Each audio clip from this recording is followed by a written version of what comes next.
solutions, technology solutions to complex business problems by developing platforms, collaborating closely with global stakeholders, and managing large teams. She has held senior leadership positions at various global investment, banking, and insurance firms. More recently, she was the COO of AXA Business Services, Head of Business Development Society Generale for India and Romania, and she was Head of Global Markets Technology in Moria. As I mentioned some time back, she is a student of Usman University, did her master degree in computer science, and I request her to tell more about her before we start the session. Once again, thank you, Padma Priya, for giving opportunity to listen to you. Thank you. Thanks for having me. Good afternoon, everybody. Prakash Rao Garu already gave me a good introduction, so thanks for that. But I'll jump straight into the today's session. So before I talk about that, I'll just introduce the session. Being in technology. Padma Priya, can we record session? Yes, you can.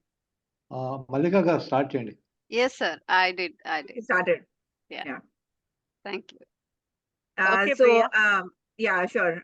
So being in technology, I think it's also important to stay with the technology trends, and it's an ever evolving area of area that you always have to be in touch with. So maybe during the COVID at some point in time, while many of the technologies you are already exposed to as part of large organizations, I took a keen interest in learning about AI. And did like a master's program, like a program for AI for leaders sessions. And since then have been using AI in various formats, and also have been helping the industry identify the different business case. So today what I will do is I will talk about what my experience has been. Let me know if you can see my screen. Yes, we do. Yeah, we can. Okay. So what I'm going to do is I'm going to talk about identifying the different business case, and how we start about looking at the processes and knowing which is the right business case for us for applying anything around AI. And I'll talk about AI, machine learning, deep learning a little bit from an introduction standpoint. Much of it has been gathered from my experience. So I would say that it is purely my experience, and what my organization does has nothing to do with what I'm going to be doing today.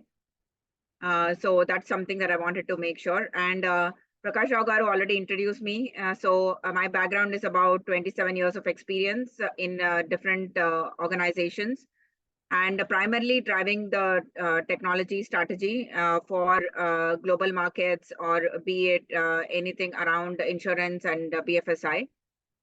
And with that, start a little bit around what the whole thing is all about. So today's objective of the industry session is, I understand that many people want to identify the different opportunities in AI machine learning within your own organizations. And I'm going to talk about identifying the key areas, then sharing my own experiences in terms of opportunities and challenges. I'm also going to talk about a little bit from my own personal experience, that what are the critical questions that you need to ask when considering AI. And is it normal for a business problem statement to be unclear? Because this is not like any other technology implementation. This is slightly more iterative. So is that normal, or what should we do about it? And also, given AI machine learning is an evolving area of technology, also being aware of the pitfalls, I feel that is important to acknowledge before you jump straight in. And also a big portion of this is because it's an iterative model, and also in terms of its accuracy and how you go about doing it. A large portion of implementation also comes to convincing your senior management about implementing AI. So these are the broad objectives. I'll try to keep the session for about 40 minutes, and I'll take question and answer after that. I'll also request that as you have any questions, you can drop it in the chat also. And Malika, let me know if I need to stop and I can take any questions in between. Sure, Priya. So the agenda, I'm going to start with basics of computer programs. So I don't know if everybody has the context, but I thought that maybe it'll just be good to start with the basics of computer programming and compare it with machine learning from a problem statement standpoint. We'll discuss a little bit of the simple examples, and then we'll go to some real life examples. And I've captured much of this from my own personal experience of what I was exposed to and what I learned and what I read about. And this is evolving, so I would know the answers to the questions that I can to a certain extent. I'm not an I'm not like a total expert on it, but I'll try my best to answer the questions. And also, I'm going to talk about a little bit of the automation and the AI case journeys. I've taken some examples from technology and other areas, and I've also given across domains, considering that this audience may be from different domains. And also a general project ideas across industries, and also how to build the team and so on. So jumping straight in, there are two types of approaches that you will consider when you're looking at AI and machine learning. And much of it is with respect to two important words, which is the business problem and data. So if you have a business problem, but you're not sure what data can help, and if you have data and you don't know what business problem it can solve, these are the two approaches that you will take when you're jumping into anything around machine learning or AI.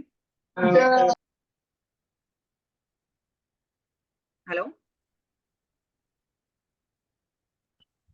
Do you hear me? Yeah. Yeah, okay. I thought somebody spoke. Yeah.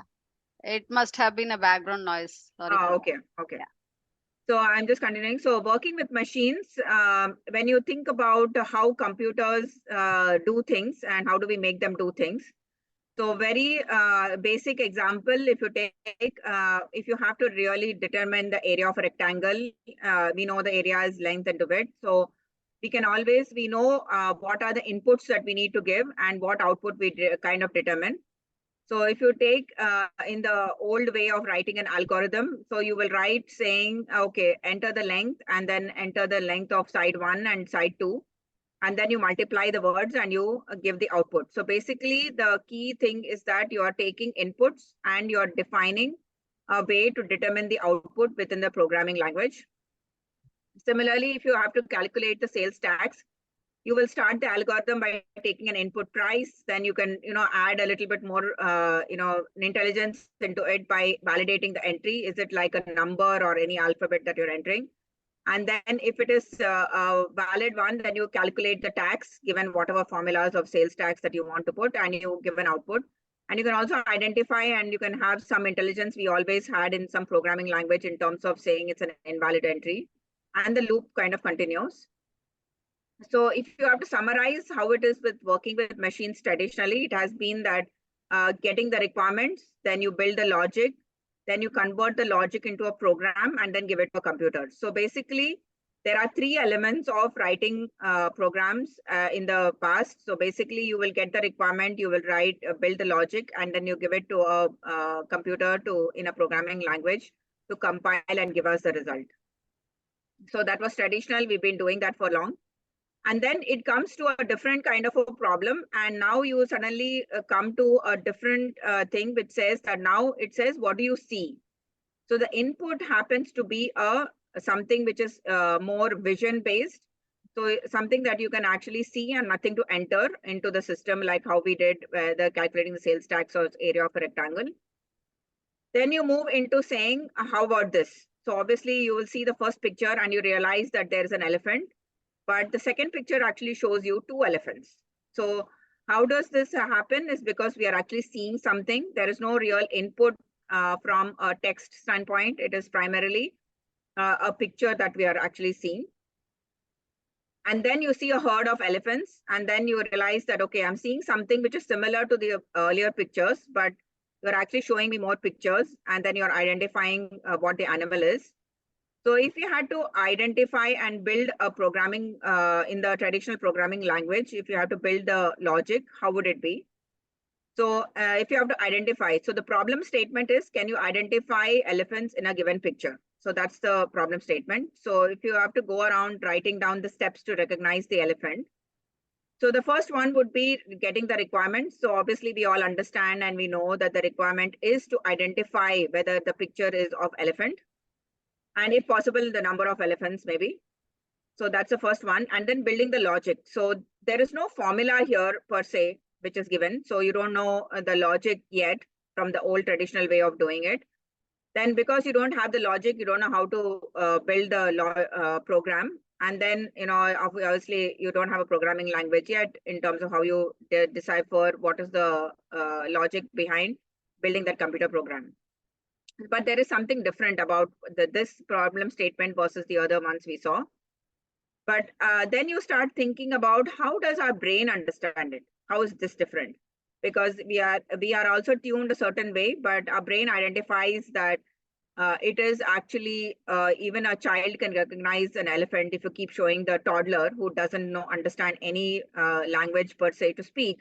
But as you keep showing the different pictures, the toddler also understands. That means the brain is able to decipher what the picture is being shown to me repeatedly. So that's the thing. So then we start thinking, saying that, can a machine have vision? So can it actually see something and determine what is actually shown in the picture? Then we go into further down and start deliberating, saying that, does it have to be in a language that the machine understands, or can it actually understand natural language? Can I just speak into something and then the machine understands what I'm actually saying? Right now, I'll say, what is your name? And it should be able to say, give me the name of the person on the call or whatever it may be. Then similarly, language translations, can I type it in a particular language and I can get the result? Is that possible to do? So multiple questions that we are trying to answer as part of this whole gamut of machine learning. And what you see is a Rubik cube. So obviously, can it actually deal with large number of possibilities? So is it possible that I determine how do I actually get to this stage if I give a Rubik's cube, and can it resolve it? And if you take the chess has up to 10 raised to 123 possible moves. So can a machine actually play a game of chess with me? And probably it could, because way back when we think about it, in 1997, IBM's Deep Blue machine defeated Garry Kasparov, and that actually required a huge computing capability because it has to do the moves based on how the opponent is playing the game. And then you see this is a game called Go, and that has about 10 raised to 360 moves. So that is possible to actually play. What it actually determines is that between the Rubik's Cube and the game Go, there are large number of possibilities that can happen, and it really have to determine, if this move is X, then where can I go next? So it is some kind of intelligence that the machine can actually play the game. And we cannot apply brute computing capability, and that's the big change in which we are trying to solve using machine learning. And that means in March 2016, Google's AlphaGo defeated Lee Sedol, and that actually it learned to play the game Go. So even though it was so many moves that it could actually kind of compute and know what is the move that it needs to make depending on how the opponent is playing the game. So we determined way back, I mean, I'm talking about 1997 and 2016, but it has been there for a very long time, artificial intelligence, in terms of how you actually resolve large kind of business problems to kind of deal with. Now we are getting it also to say that, okay, this is like whole big, large thing that I need to resolve, but can I only use machine learning on something that is that big, or can I also bring it to real life? And that's what we're going to be talking about in the next few minutes. How are we going to apply any of these things to our day-to-day life at work?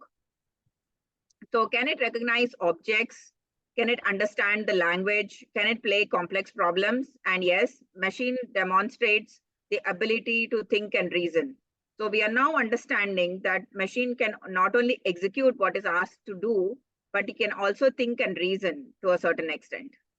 And that's what is called artificial intelligence.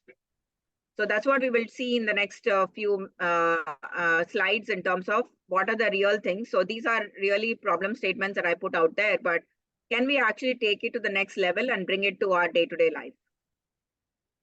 So how do we build AI? So if you think about AI, and I heard somebody else talking about it in the beginning of the session, is that AI is such a generic word that it can actually be used, alternatively with many things. So if you think about AI, it can have a finite number of states, and therefore we can say that it can use in implementing AI in the games. So it kind of starts mimicking how the human behavior is.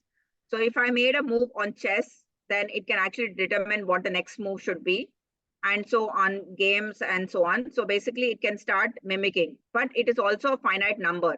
Like what I said, it is like 10 raised to some 260 moves or something. So it's still a finite number. So that's possible to do.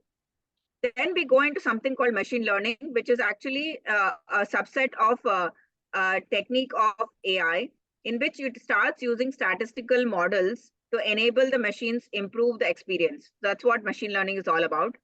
And then further inside, one step further is deep learning, where it is actually a subset of machine learning that actually starts using multi-layer neural networks. So it's much more deeper and intense kind of the algorithm models that is being used for deep learning. And it also requires a large amount of data, which I'll just talk about. So there's a lot of buzz around emerging technology of artificial intelligence, machine learning, and sometimes people say AI, sometimes people say machine learning, and sometimes they say robotics. So what is all this all about? So basically, what does each of these mean? And all of these, does it actually mean the same, or are they different, and how does it impact our lives? So simply, artificial intelligence is a broad term that describes machines programmed to think, work, and react. So these are the words that we should remember. And much of AI is basically to say that we are trying to mimic how a human actually behaves and bring it to making the machine start thinking like that. So basically, AI is an umbrella discipline that covers everything that is related to making machines smarter. So in the olden times, we were actually giving it a logic, and it was executing the logic for any number that we gave it. But now we are actually making it think and saying that you figure out yourself, how are you going to resolve this problem for me? And AI can be both applied or generalized. And AI specifically, if you think about applied, it is to manage a specific task, such as the software designed to recognize images or trade stocks. And images I already talked about a little bit. It could also identify in various other ways.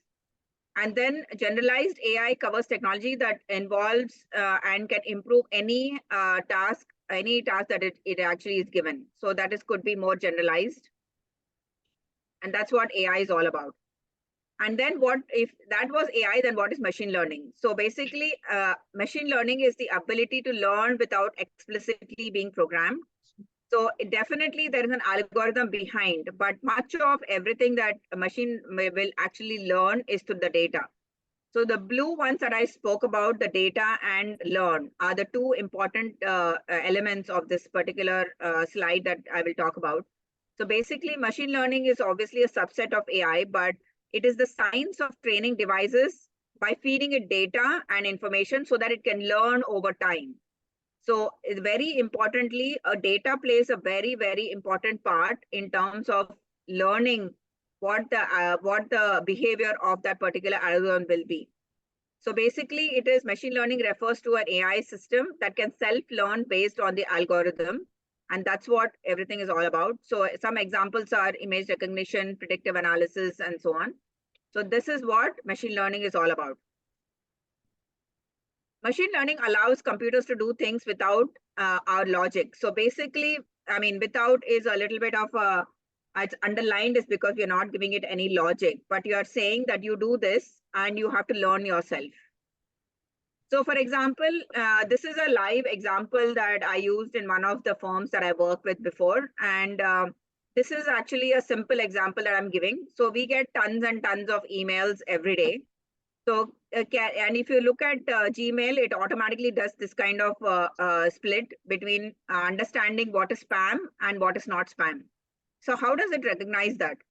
That is because there is a there is a machine learning algorithm sitting in between inside the Gmail, for example, and it is also having tons and tons of data.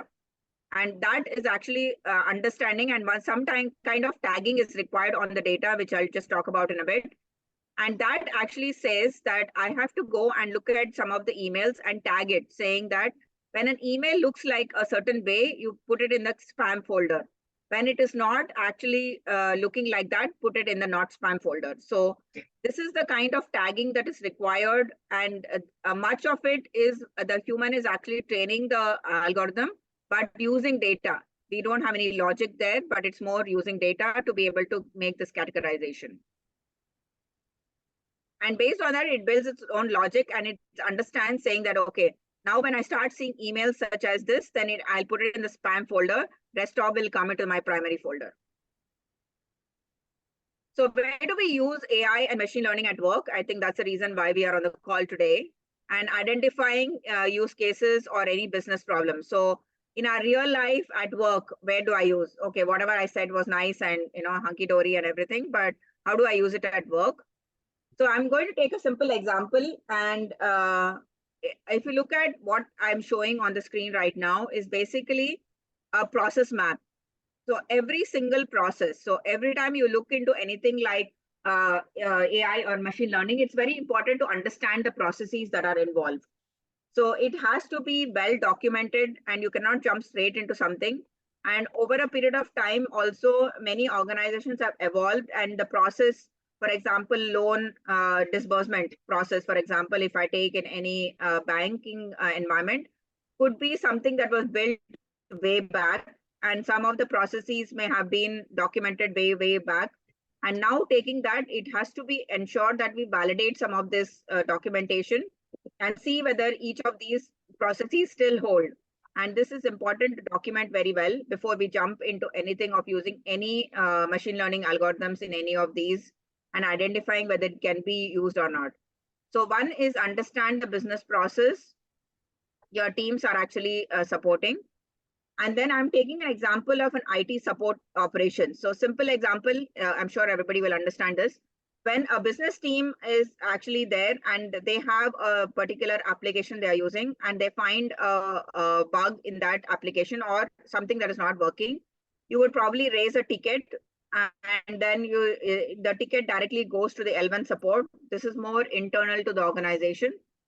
And L1 support will take a look and see whether they can solve it themselves. Is it like a data problem? Is what kind of problem? And then it routes into L2 support, which is much more into resolving or identifying whether it's actually an enhancement or it's a bug that is required to be coded, or is it like something like even a bigger one? Is it like a small fix, or is it really a big change in the way the system needs to work? So normally, if you take IT support operations, they have like simple steps like this. I kind of oversimplified for the sake of this presentation. And then you start listing down the steps that get to each process. So if each process is to be documented, then each sub-process also has to have like this workflow, just to say how it actually flows within the operations team, and who does what, and what kind of decisions are being made to arrive at the final conclusion.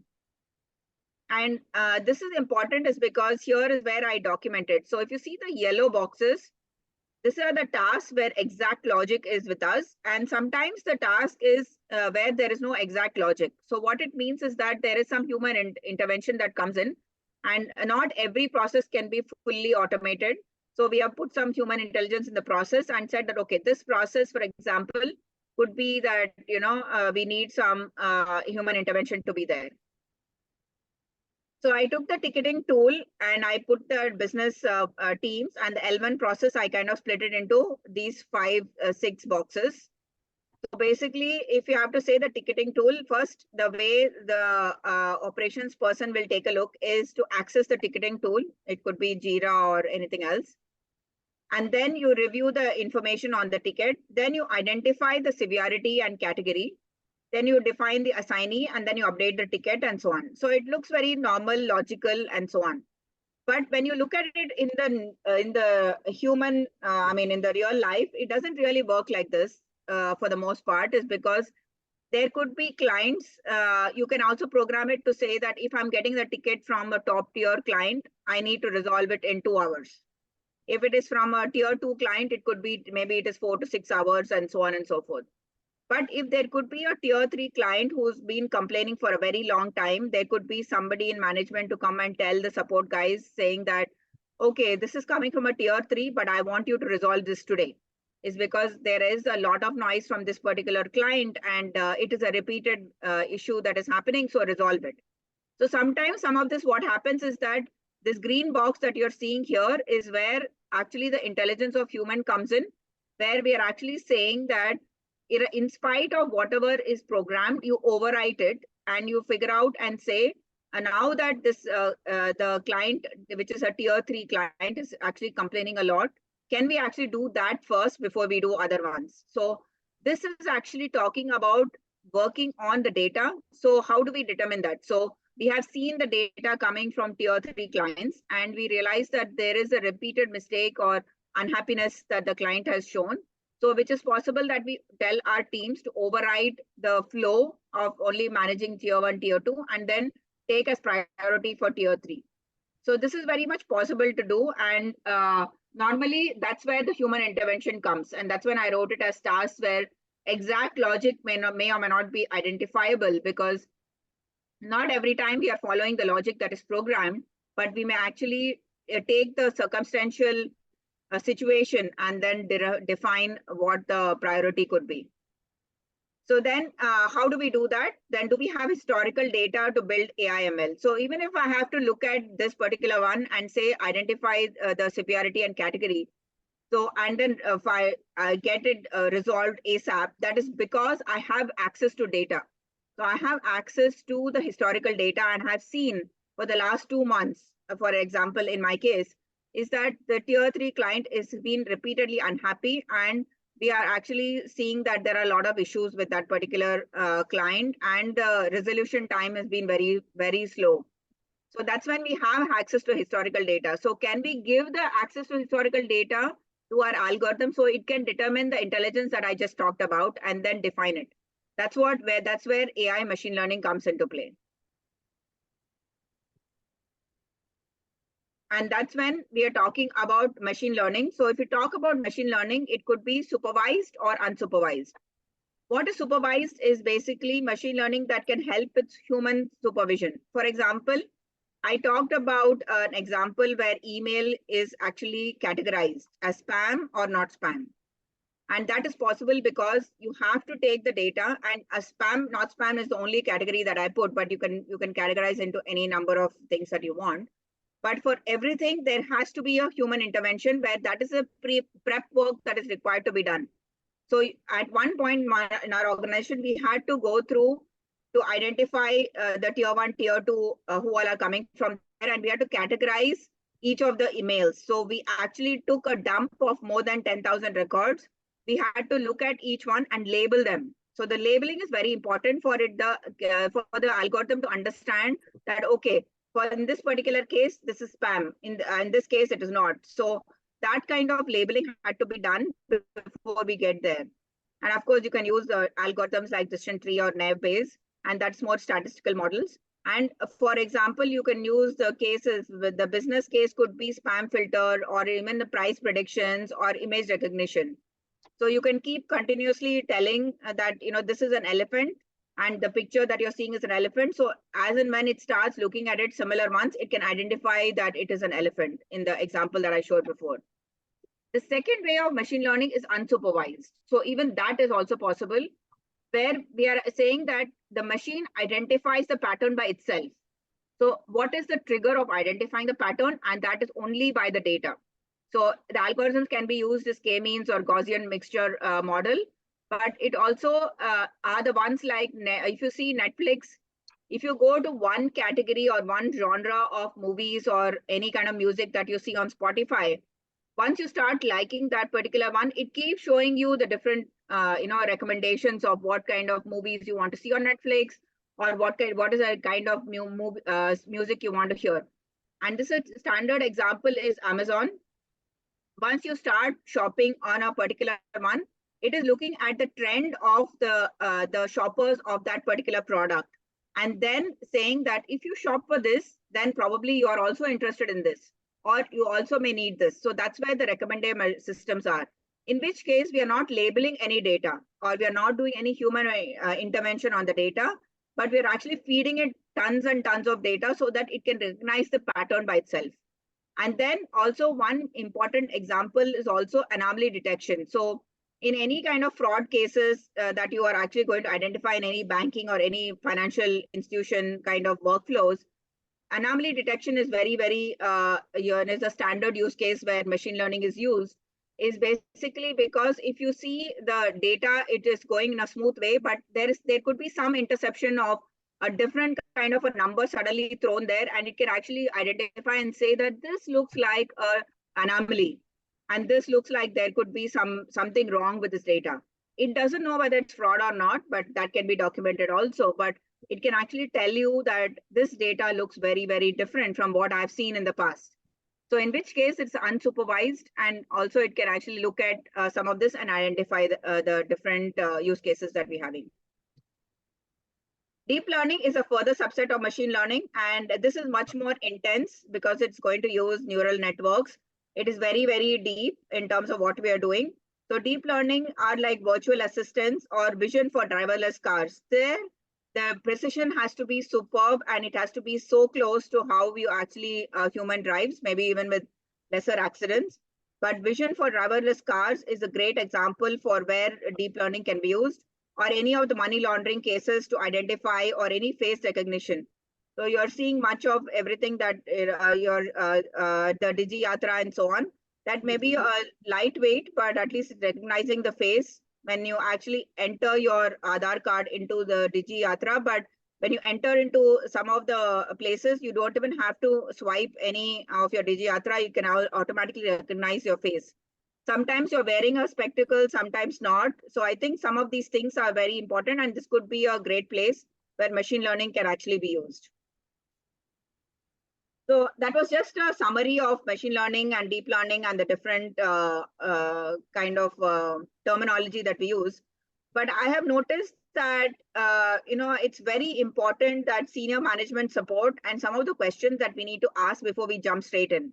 It's not just because machine learning or algorithm or AI is a new technology and let's just experiment with it. It's not like any other programming language. And I'll talk about what it takes to build a team, because it's also very intense. And in this particular case, I just wanted to reiterate a few things and my own learnings. So the starting point is basically the use case identification. It's very important not to slam AI on every use case that you see, but to clearly identify whether this is a proper use case where I cannot resolve any other way, but this is the only way that I can actually do it, and kind of take the all business problems of your firm and kind of drill down slowly and slowly in an iterative process and come to a point where we think absolutely where AI can be used. So from my experience, I feel that identifying that list is very key. At one point in time, I think just to identify, I think the output was just 2 cases, but we went through more than 50, 60 business cases and went through the whole list, and then looking at much of where we have data. In many cases, you may actually want to resolve or solve that problem, but if there is no data available or historical data available, it is just impossible to solve that using machine learning. So it's also not only the list in terms of what is the use case that you want to resolve, but you also need to identify whether you have historical data for that business case. If either of these is not an either or, but it has to be an and, both have to be available for you to actually apply any kind of machine learning on that particular business case.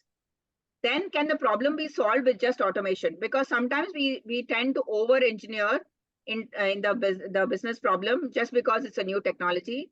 So we have to be very, very cautious to say that whether this problem has to be resolved by pure automation, because sometimes large ERPs also actually have a new module release or anything that may happen, and they themselves actually resolve the problem. So do we really need a machine learning algorithm to kind of solve the problem, or can we just upgrade to the next level for it to get automated? Second one is to ways of finding out whether RPA stands for robotics process automation. can we just use a robot and a small kind of a thing that can resolve this, or do I really need to use machine learning? And this is very important to kind of sieve it through. So basically you take the full big bunch, then you kind of remove all the outlier cases and come to the final use cases. This is the way to come to the place where you actually know that this business case, I cannot solve it through process automation. I cannot solve it through any kind of Lean Six Sigma. I cannot solve it through any upgrade.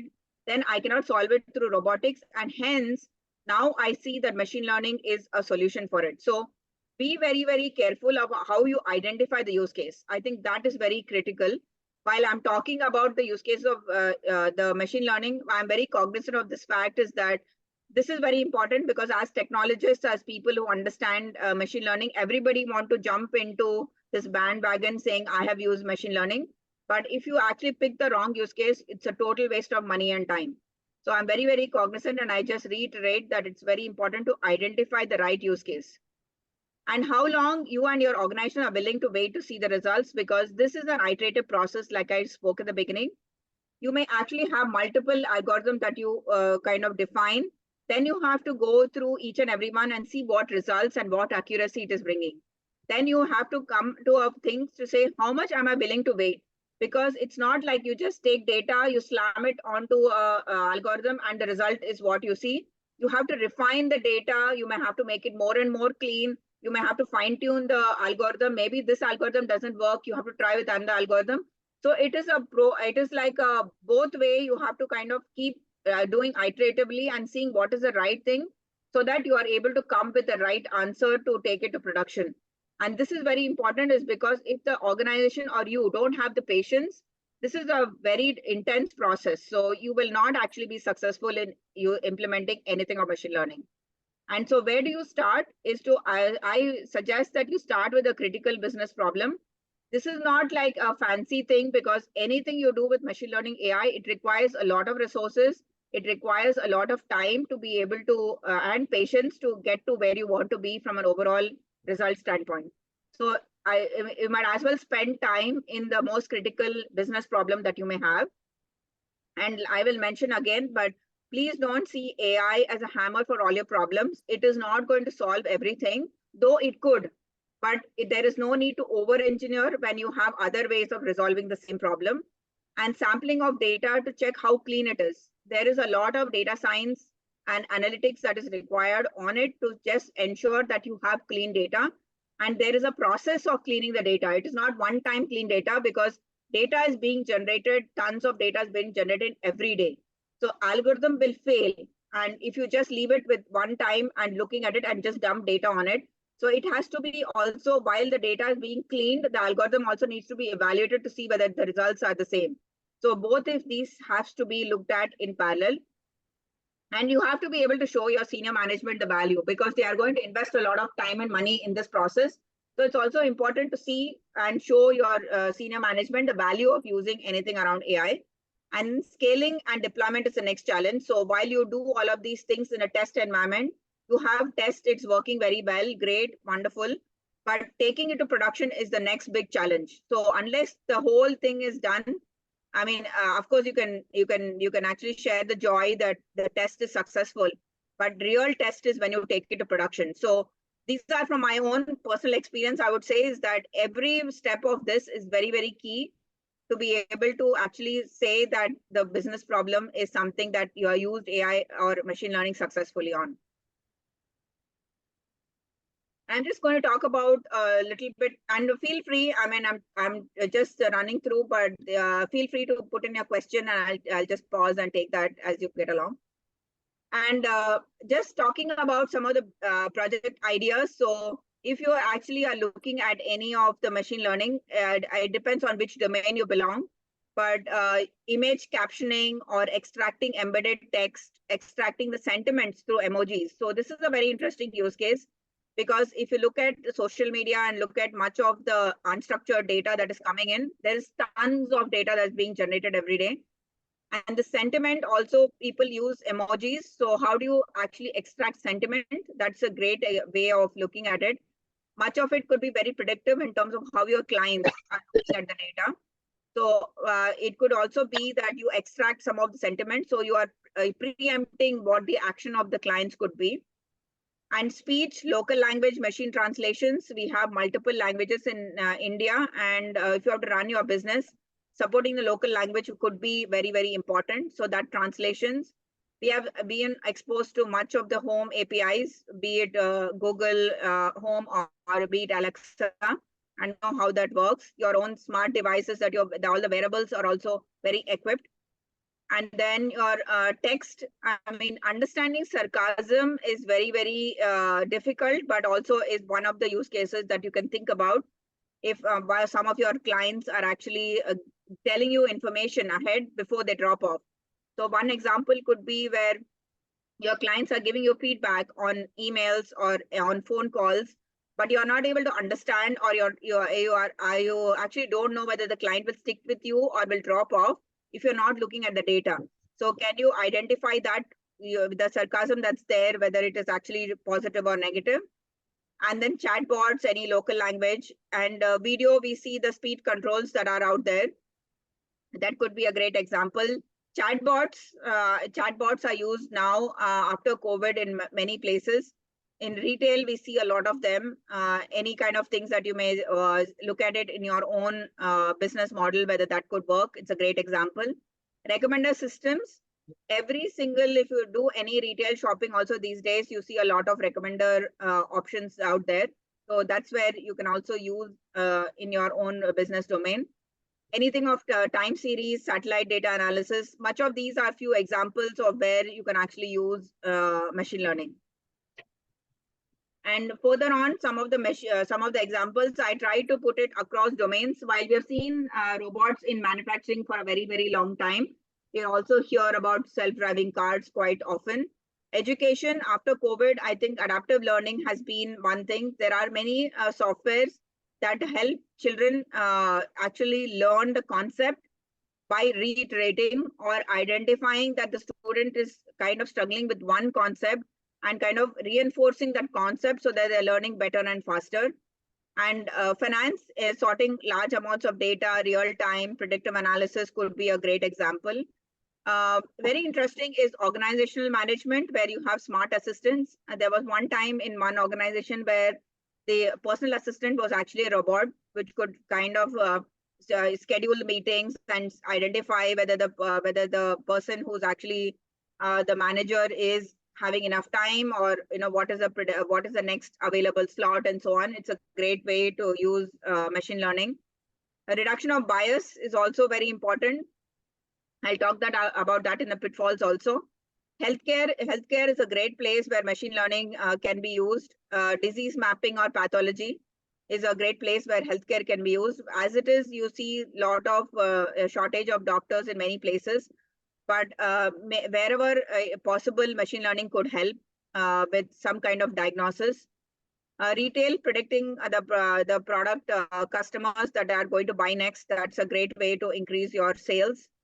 Virtual travel assistants, you know how the travel portals work. More and more you start looking at the same thing over and over again if you want to buy a ticket to Bangalore or someplace. And we always look at it a few times before you actually press the button to buy.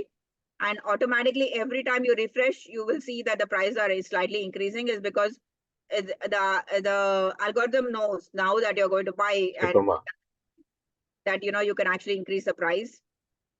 And the sales team could use platforms like Chorus, which actually helps sales teams go through conversational intelligence and also records the transcribes. It can also analyze the sales calls. And social marketing, media monitoring can happen through marketing and any conversational marketing bots. And insurance also, where you can actually use to renew the policy or process the claims or OCR in digital documentation or any fraud detections.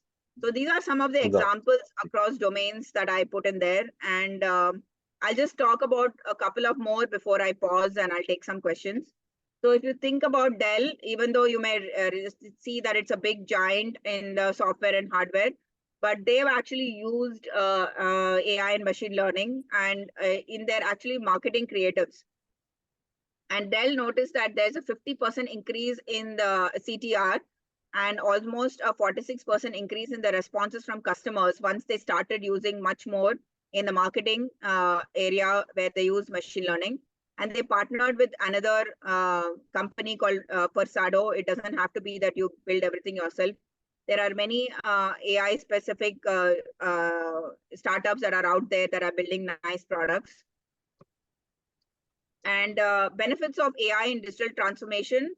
I also talked about digital transformation is nothing about specific. So if you want to simplify it, it is about how you make your process flow more effective. So it could be through effective decision making, ensuring that the product performance or the workflow optimization or predictive outcomes can be used. AI can play a very, very big part. Increasing profitability, streamlining the product timelines by preempting, identifying issues or conducting simulations could be one. Enhance analytics. I mean, how much of analytics we may do, humanly possible. There is a lot more that you can define by AI, and it can be a big transformation change. And also holistically, if you look at the view of the customer is very important in this current state of so much of competition. Knowing your customer is very, very key. Your deeper insights into your own operations, your customer behavior, and marketing trends. So market trends is also a big thing. There is so much that the customers actually tell us every day, but how much are we paying attention to what they're saying? And that's humanly not possible to kind of look at every feedback that comes. But that's where AI can actually play a big part in ensuring that you're actually focusing on the right customer, you're focusing your efforts on generating profits for your own business. And before I jump into pitfalls, I would talk about how important data is. So everything that I spoke about till now heavily depends on the quality and the depth of your data. Because we are saying much of everything on AI has to be based on how it learns, and it can only learn by the data that it is seeing. And tons of data is required. So if you look at anything of the models that have been built before, and even now, there's lots of data that is actually required for it to generate precise. So in your own environments, you may not have trillions of records of data, but whatever data you have, it is very important that you understand and you certify that it is clean. So whoever is looking at the data for yourself and for your teams, it is very important to kind of tag it that it's clean data. And there should be enough data for you to identify and say that, yes, this is good data, for you to be able to come up with the analysis from the final algorithm when it runs. And also the test data, looking at the outliers is very key, is because when you're looking at your test data, you have to make sure that it is as inclusive as possible of the outliers, so that you have captured all the cases that you can in your data, so that you are able to kind of say that, yeah, this you have captured. So when it goes into production and it goes looking at the live data, it is as clean as possible. So I'm just going to pause. I have some pitfalls that I'll talk about, but I just pause to see if there are any questions or anybody relates to it or can share your experiences where you have used AI or where you are going to use, and see whether anything that we can talk about and share your experiences.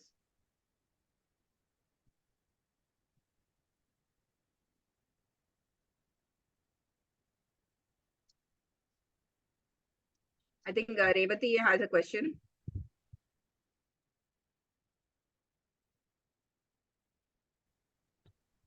Yes, Revati, please. Please ask your question.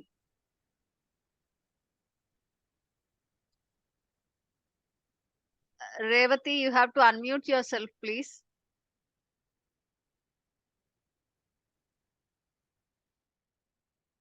Sorry, I was speaking on mute. So no specific question, Padmapriya. It was very nice listening to you. I just thought I'll share one of my experiences also. Yes, yeah, on one of the scenario. So we were working on testing project. The entire ST and SIT testing is owned by our company. Yeah. So we've been working on this particular project for quite some time. We have huge data, but we spent a lot of time on defect triage, because this application is kind of a legacy application which has downstream and upstream applications. So one thing that we've built is how do we reduce the defect triage time? So we have lots of data. So we've refined the data, but we've built the model as soon as the defect is raised, it will identify the model will identify which component this defect belongs to. Sure. So Okay. it saves, so at least at the first set of data classification, this model does, so that it will be easy for the teams when they log in. It's easy to quickly review and reassign if it is not correct. So Okay. something similar. I mean, I thought I'll just share one of the practical example where we have implemented this. Okay, very nice. And did you see like a good result from the outcome standpoint of this machine learning that you used? I think we have rolled out very recently, but Okay. clients has appreciated and acknowledged it's been in use. We've seen that Okay. we could able to reduce drastically on the defect triage time rather than waiting for somebody to acknowledge. Yes, exactly. Most of the time, what happens? Somebody SIT team raises the defect. Yes. It takes time for somebody to attend to it, Correct.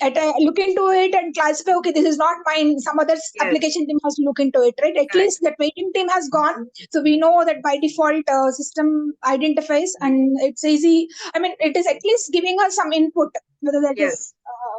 The example that I talked about also was something similar, because when you not only when you have to identify which is tier 1, tier 2, but also who the assignee is. Sometimes, most of the time, it is assigned to the wrong team, and by the time they say it's not mine, they see 24 hours of it. Then and the client is totally frustrated by the time, saying that I've been waiting for so long. So I think it's a great use case. Thanks for sharing. Yeah. So this is not a support example that I've given. We work on a functional testing of bug application team where it has a lot of components, downstream and upstream systems where got involved from different vendors. It's not one development team also. Yeah, that's true. Good example.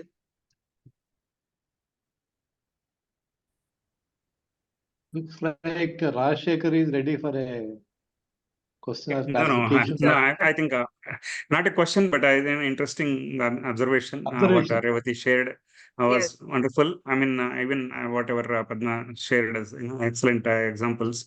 I'm trying to relate to those kind of things because typically we are. I mean, this community, maybe most of them here. I also belong to quality team. I guess. Okay, so the kind of work that we do is we kind of go to and then audit multiple projects and scenarios and then look at where the business cases exist for this kind of application.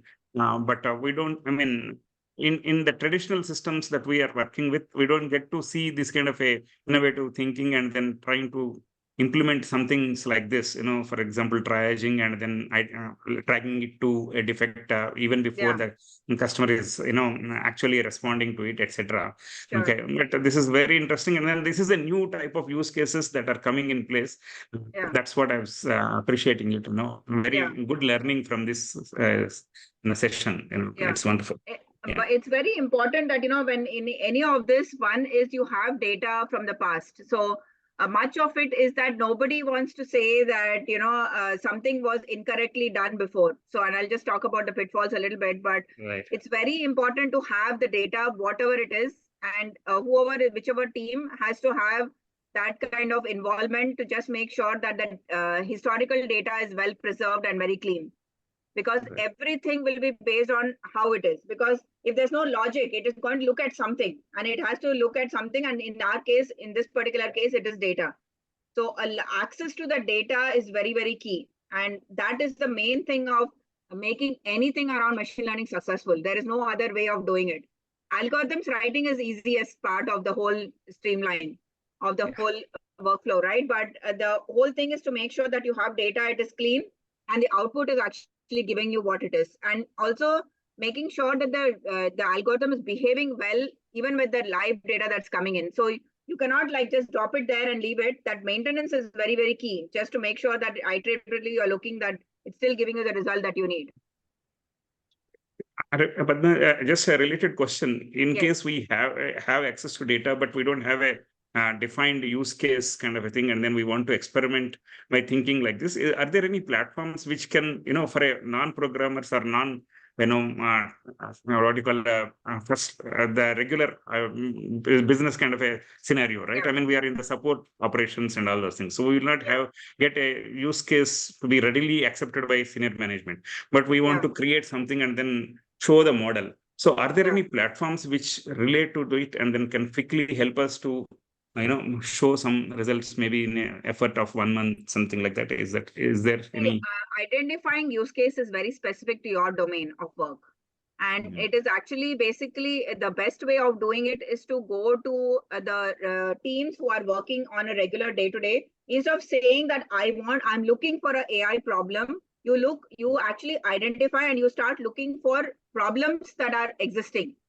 Don't think I have to solve it through AI. Okay. Right. So you Right. just make a list, even in your teams, if you go and say, Existing what problems. are all your problems that you're facing, you just write down all those first. Mhm. Got Which it. workflow That's a is good. failing, or this is taking too much time, or this is where the two systems are not talking to each other. I find very reconciliation a lot of problems, and whatever it may be. See, there is no out of the box, like you cannot like feed something and something coming out of it, because this is very specific to your domain. So it's much more that you don't find that start looking for AI use cases. Just find business problems first. Then you see, because sometimes just removing that process itself and redefining a process could solve your problem. Just pure Lean Six Sigma without anything could actually solve your problem. It could actually just be an upgrade of your system and building the automation in there. It could be something like a quick robotics application that you can actually use to kind of find the solution. And only when you don't have any of these, then you look at AI. So Right. don't look at it. It's saying that I need to find a AI business case. Find always things that you find a business problem first. That is the main thing. Because if you go AI looking, then you are just so thinking AI that you will slam it on everything. So Right. I feel that you should actually just not look at it like that, but rather look at it as to what business problem. So end of the day, we are here to find solutions for the business problems. How it needs to be done is part 2 of the story. But I think we are here to resolve the business problem. So my recommendation is that don't look at it as an AI business case, but look at all the problems, list all the problems. That is the most time consuming process. So identifying the use case is the most important process, and it is going to take time. And it is important that every business owner of that particular process gives you the problem statement. Then you kind of keep sieving it through and then finding to the place where actually it is getting to a place where you are able to identify the business case. And then you realize that, okay, this is where I would apply AI. So my recommendation is that that's the only way of doing it. It is a long drawn process. There is nothing that is, I just feed my, my business into it and it gives me what are the places. That's why I put in some examples in my presentation to say that this could be a broad examples where you can actually look at AI, but it has to be relevant to your business. Image recognition, recommended systems should be relevant to your business. Only then it will actually make sense to apply that. But this is like a broad brush that I did about examples, but there is no shortcut. It's a long process. I'm sorry to disappoint you, but I No. I just think want to tell you what you from my said is experience.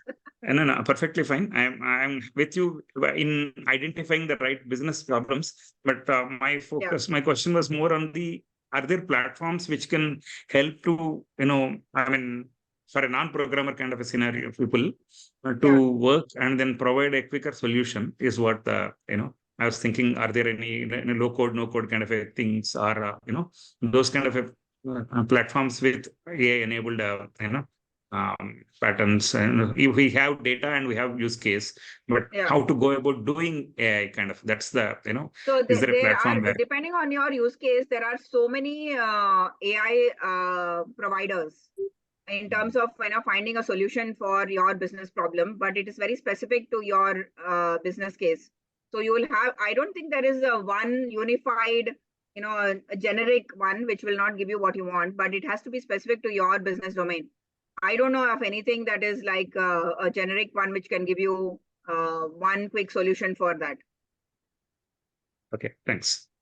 I That's see. I nice. have a recommendation here. Yes. There is a Yes. company called as Brain, BRANE, Brain. But give a try about that company. Understand they have a low code, no code platform Okay. which does Gotcha. all the AI related what you were mentioning about. So Okay. I request you go to their website and see, and later we can connect personally and I can explain you more about that. Okay. It's BRANE is what you're saying. Yeah, Okay. brain. Thank you. I is Thank you very missing much. from brain. I I is understand. missing from brain. Query from Thank you. Iqbal. He has put in the chat. Yeah, I am reading that. Could you please Sentiment elaborate analysis. sentiment analysis, like how the system recognizes the sentiment from the text or mail and the tools available to do that? So one way that we have of doing that could be is labeling the content. So if you look at anything around the sentiment, so if you're looking at a full email and you're getting emails every day from clients, and then you want to know whether the clients are happy about what you said, what the response has been from your support teams, or they're neutral, or they are not happy. Some words could be something very easy to say in terms of okay, I'm very satisfied or whatever. Some word mapping can happen. But it's also about understanding sentiment, and you have to label. The only way that I know of doing this is to label the text, so that the algorithm learns from the data. So the way of doing that is in the supervised way of showing it, saying that this means it is happy, this means it is neutral, this means not happy, and so on.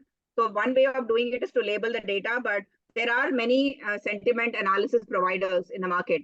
And we had used one external vendor to be able to do that. So if you want the name, I can give you after the session. But we had the sentiment analysis. There are out-of-the-box solutions by some of the AI providers, which you can actually use and see whether it helps in your business. Right. Thank you very much. I'll just finish off the presentation with just the pitfalls, which I thought was important to share also. You can conclude your talk. Yes.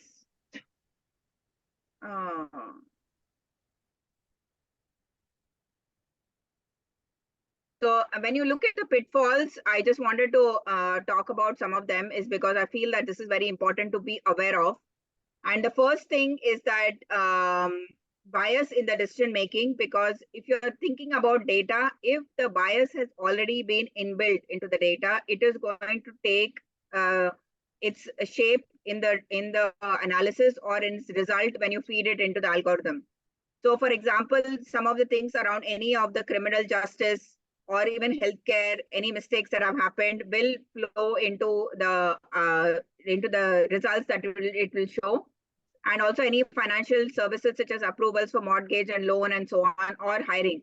Anything that has actually inbuilt, any bias that is inbuilt into the data will flow into the output.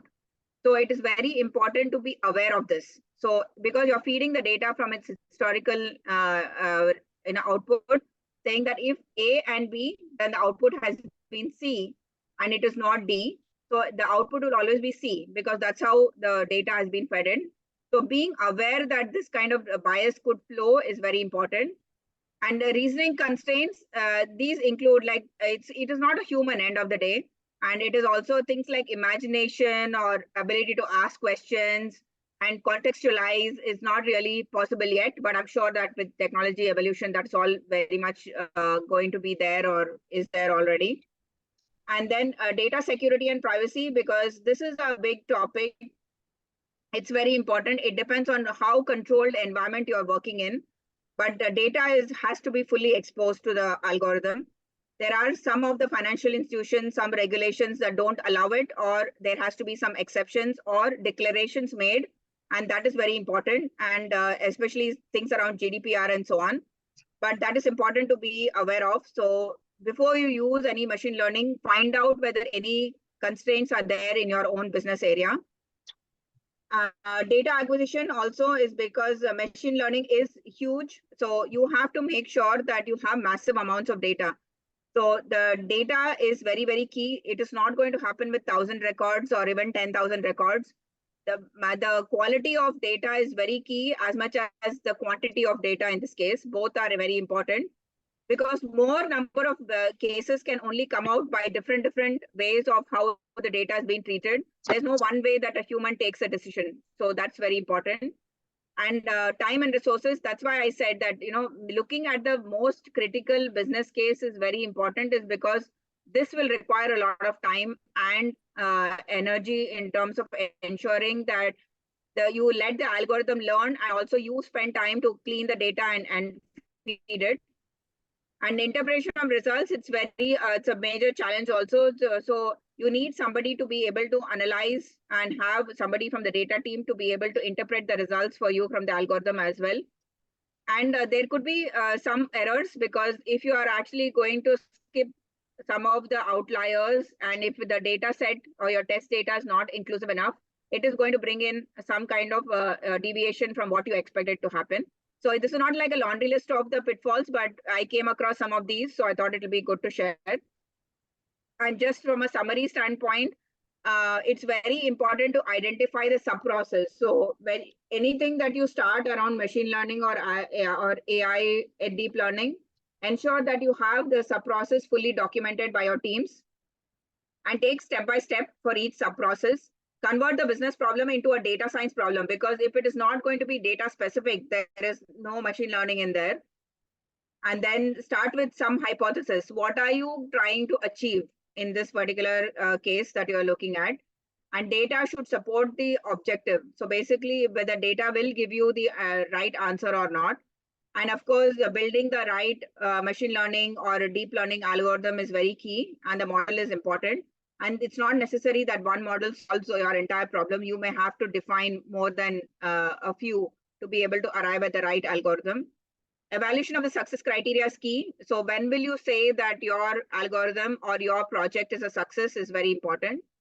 And keep remembering that it is an iterative process, both with the data and the algorithm, and it is going to take time. So these are some of the LinkedIn groups that I've subscribed to, and I'll share the presentation so you can see. But this is an evolving area, and it is a lot of use cases that are out there. But I felt like these kind of LinkedIn groups talk about different cases, and it's a learning. You can see whether it's relevant to you.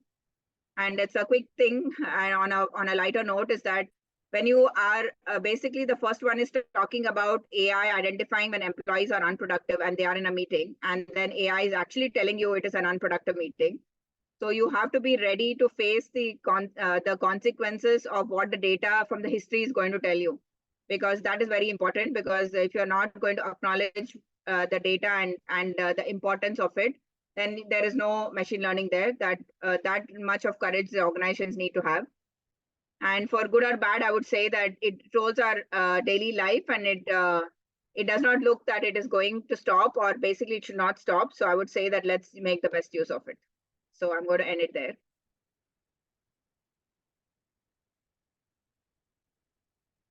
So that was what I wanted to talk about. So if there are any questions or any experiences, we can talk about it. And I'll let Malika take over. Yeah, thank you, Priya. That was a wonderful session from you. We have a great team here. I request one and all to raise your questions, if any. Priya is ready to and willing to answer them.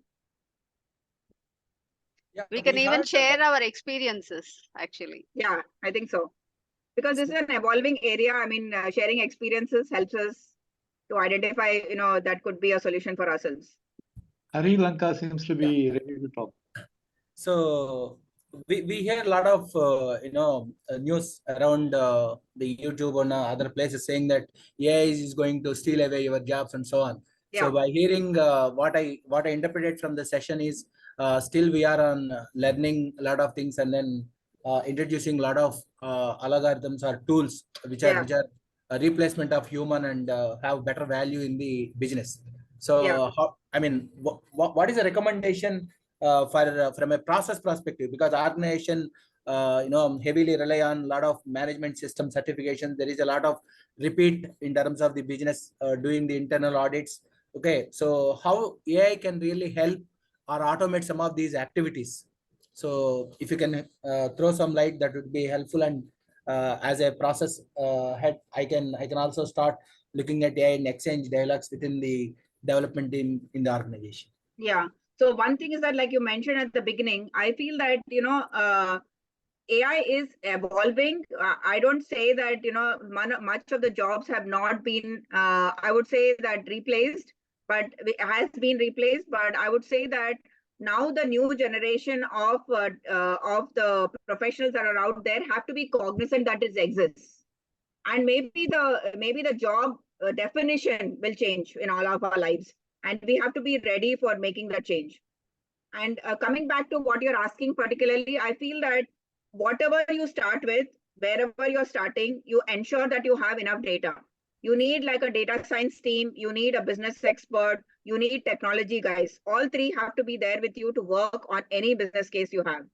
You cannot jump into this without having enough data. So how much historical data you have is very key and important. And the top line is that what business problem are you trying to solve? What do you want to get out of it? What are you trying to achieve? Is productivity an issue? Is the performance an issue? Is predictability an issue? What exactly are you trying to solve is very important. And that is your underlying statement. First of all, go back to the drawing board. My recommendation would be to write saying, what is it that you're trying to solve first? And is it something that you and your management are willing to support? And that's number one. And then you start your journey in terms of, looking at what data you have and where you want to go. So anywhere, even in process improvement area, you have to have your past data recorded very cleanly. If you have an algorithm, it needs to be fed with data. If you don't have that, it's a non-starter. So it's very important. And people ask me saying that if the data is going to evolve, can I use machine learning? I think that it will, but at the end of the day, if you don't have enough data to teach it, what is it going to do? So maybe machine learning is not the solution immediately.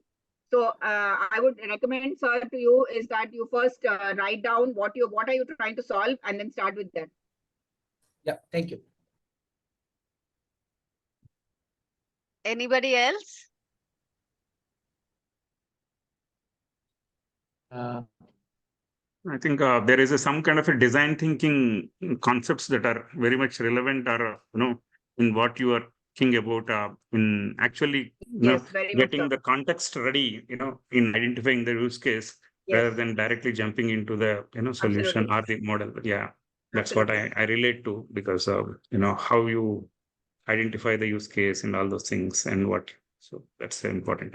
Yeah, that is very important because today's session is not about technology, right? It's not about how you build AI. Today's session is how you actually use AI. And if you don't know if you don't start with the basics, then you find it very, very difficult. And it's a lot of time and effort. It is not like a quick fix. You write just a program and just dump it there and it compiles and gives you a result. This is hard work. So I think it's better to kind of spend that time on the right business goal that you want to achieve.